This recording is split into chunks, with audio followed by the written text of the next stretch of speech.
Now, one of the most talked about films at this year's festival has been The Lunchbox, a beautiful Indian movie about a housewife who tries to add spice to her marriage through cooking.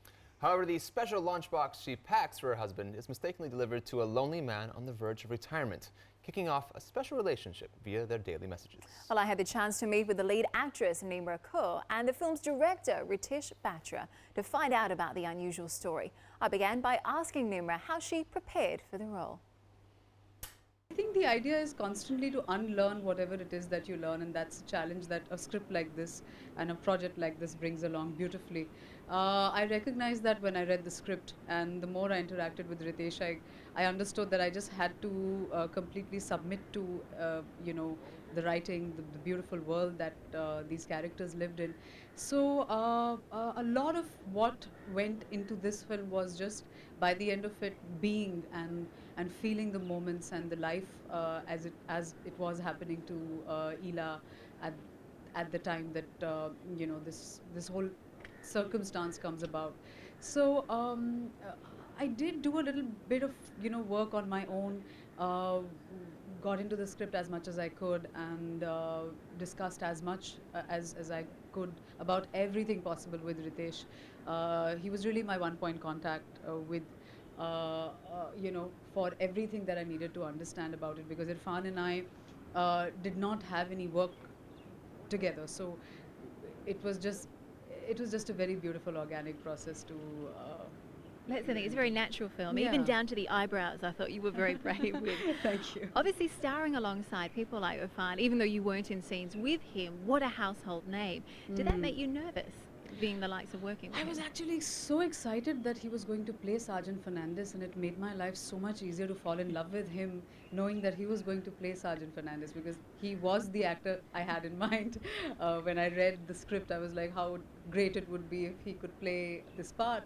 And when I got to know that it was going to be him, it was a dream from there on, really. I know I'm taken more seriously back home in my house because Irfan's a part of the project, and then finally you're looked at as, oh, so you're with him in a film, and no, it was absolutely lovely. Oh, you certainly held your own. Thank Ritesh, you. I want to bring it back to you. As I mentioned earlier, really beautiful reviews. A lot of people expressing their surprise, actually, that this is your first feature film. It's a lot more subtle than some of the other Indian Bollywood films, I guess. Why did you decide to go down this route? You've been very much praised for doing so.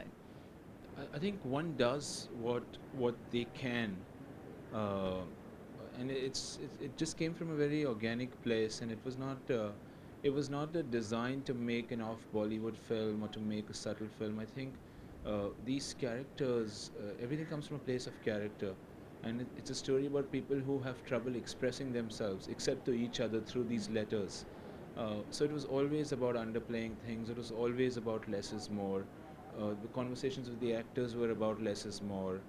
I had less is more. Everyone would make fun of me on the crew because my sort of working script that maybe I should put it on eBay. No one will buy it, or my mom will buy it. But I had written less is more on the cover of the script, so that's the first thing I saw every morning.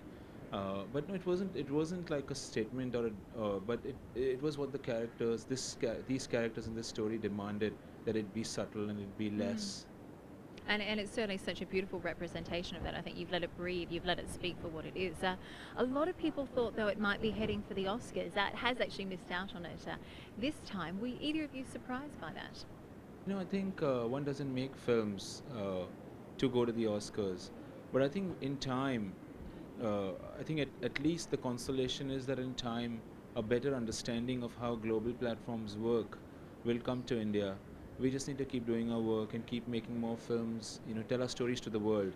And then in at the right time, when there is enough of knowledge amongst the people who run these things in our country, they'll start making the right decisions. But I think we just have to give it time, and we have to be patient. So yeah, definitely we were surprised, but we also learned patience from it. So that's a real gift.